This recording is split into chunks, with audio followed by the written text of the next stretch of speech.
virtual reality is playing an emerging role in schools, and so a lot of teachers, they're very stuck in their own ways. This is why we need to end up using virtual reality. Kids, they're not learning as much as they used to just because they're bored and they're not nearly as engaged.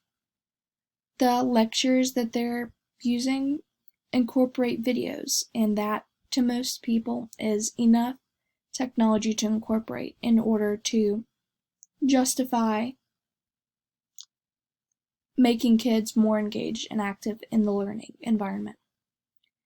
My proposal is that each classroom should have at least 3 headsets.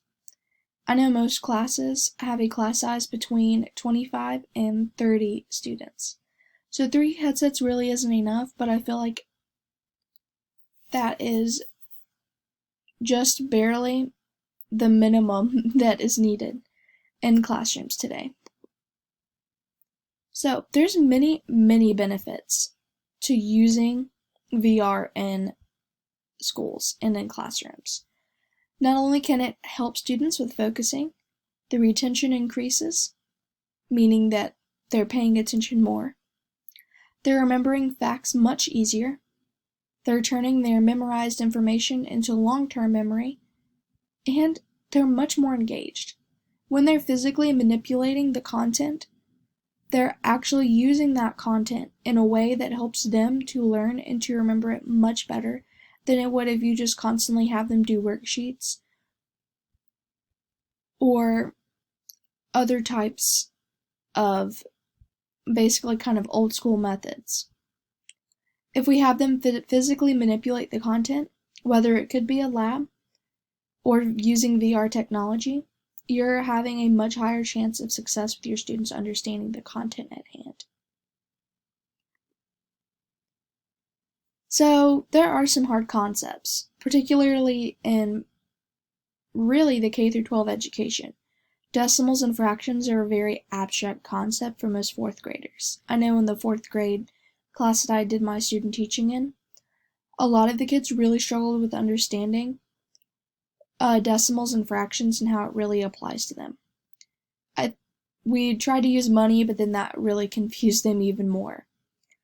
And so even if we try to come up with creative problems and creative games for kids to use these decimals and fractions, it's not nearly as helpful for them as it would be for them to use manipulatives and to even use VR technology, because then they're actually using that content they were teaching within that virtual world.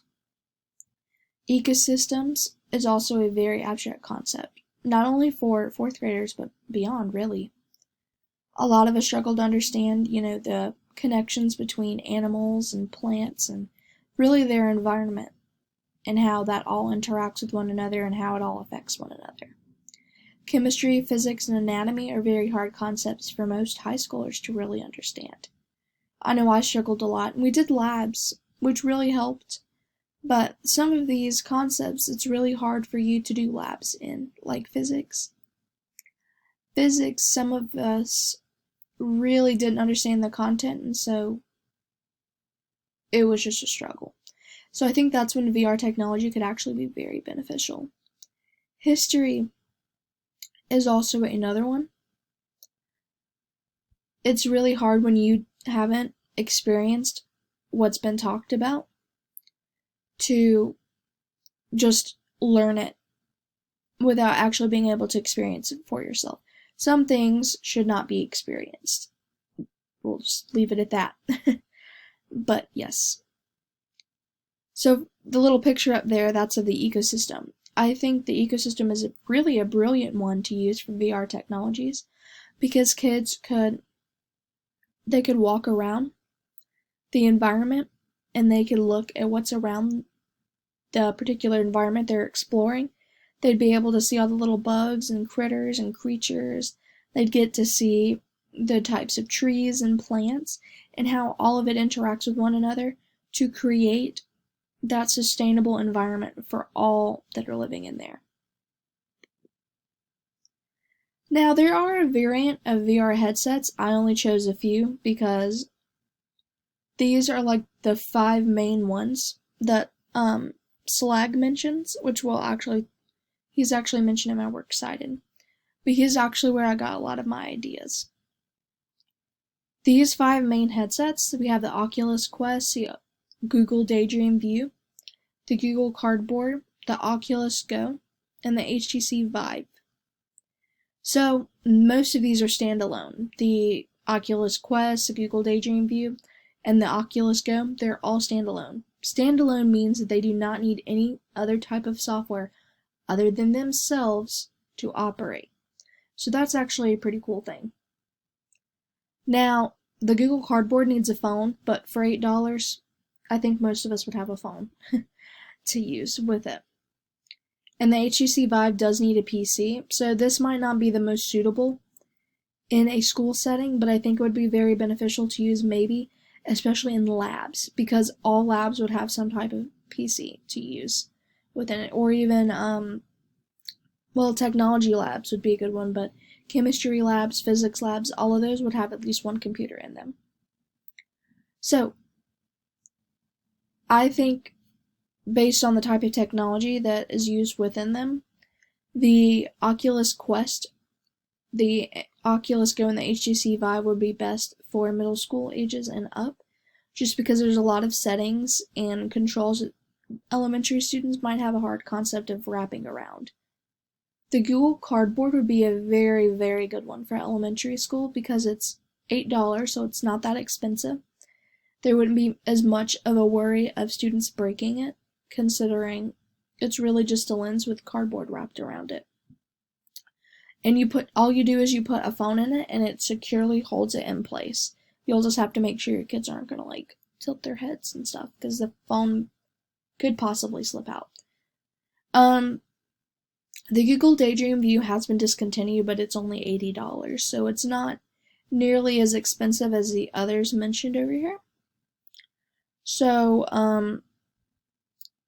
what we'd actually want to do with that one in particular is this would be a very good cheap alternative for elementary schools because they're not that expensive. And most have already had some type of experience with VR technology, so this would be a very great introduction into elementary schools. So there are some VR apps. Most of these are free. All the ones mentioned below are free. These all can be used with the VR headsets that I just mentioned. So Google Expeditions we've actually used previously in this class.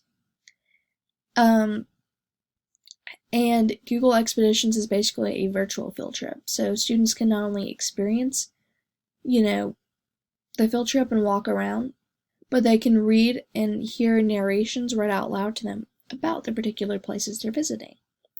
Virtual speech, which is actually what this picture is actually pretty neat. It puts students, and really anybody who's using the software, into a variety of different settings that they can experience for themselves. So maybe it's somebody's preparing for a speech to accept, I don't know, an Emmy.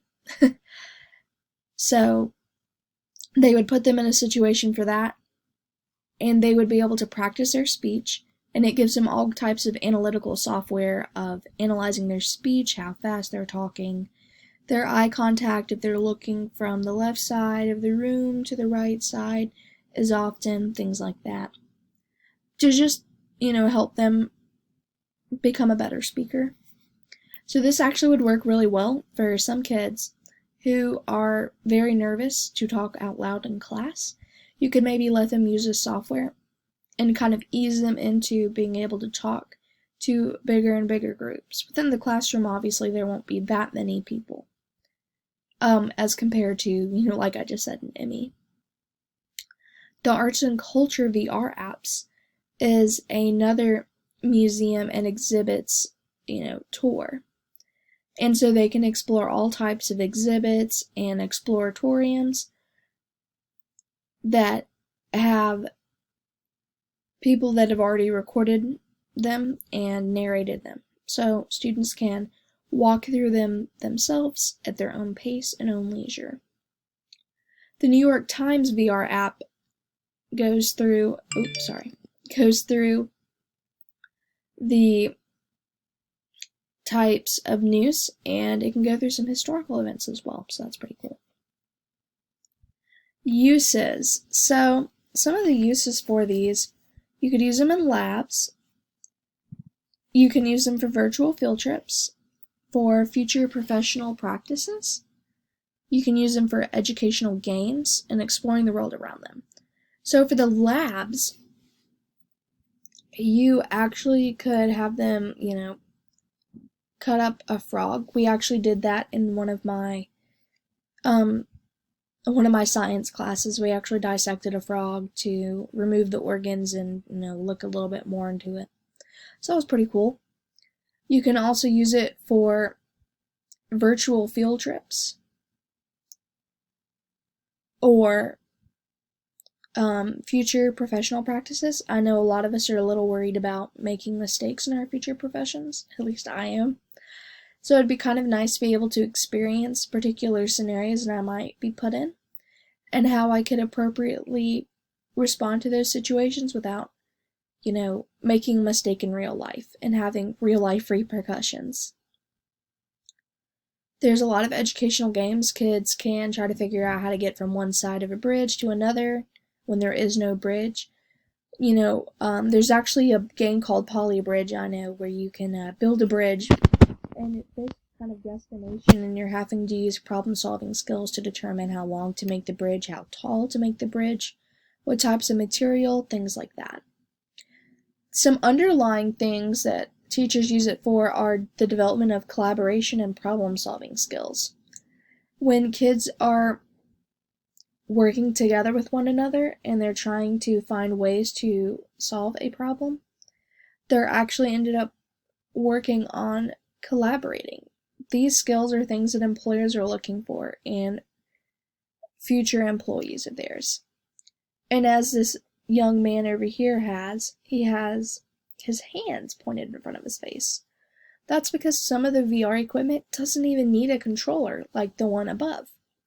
You can use your hands to interact with the environment. You can spin the globe, or you can push an object, things like that. The possibilities really are endless. There are a bunch of activities that teachers can use, and SLAG mentions these main 5, which is collaborative and VR learning.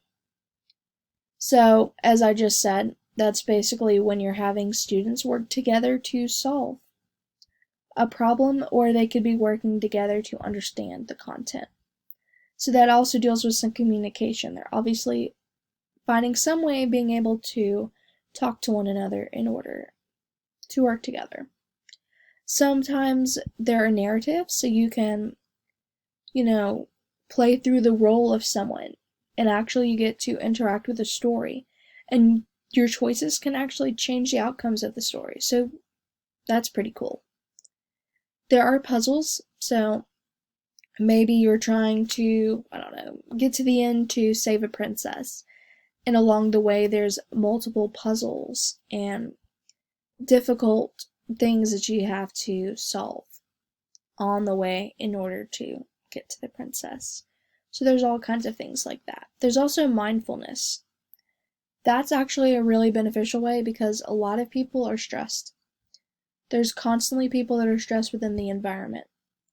So this would be a great way to just kind of let someone, especially kids, let out all their stressors and just be really enveloped in that virtual world. We have calm corners in a lot of our schools already, which are basically corners where we let kids go to calm down. And there's all kinds of little manipulatives there that they can mess with to help alleviate their stress and their worries. So VR actually would be a very, very beneficial use for this. And lastly, these are my citations. I did some research on the VR headsets and the VR apps. And Babbage and SLAG are the 2 sources that I used primarily in my research for this proposal. Thank you and have a nice day.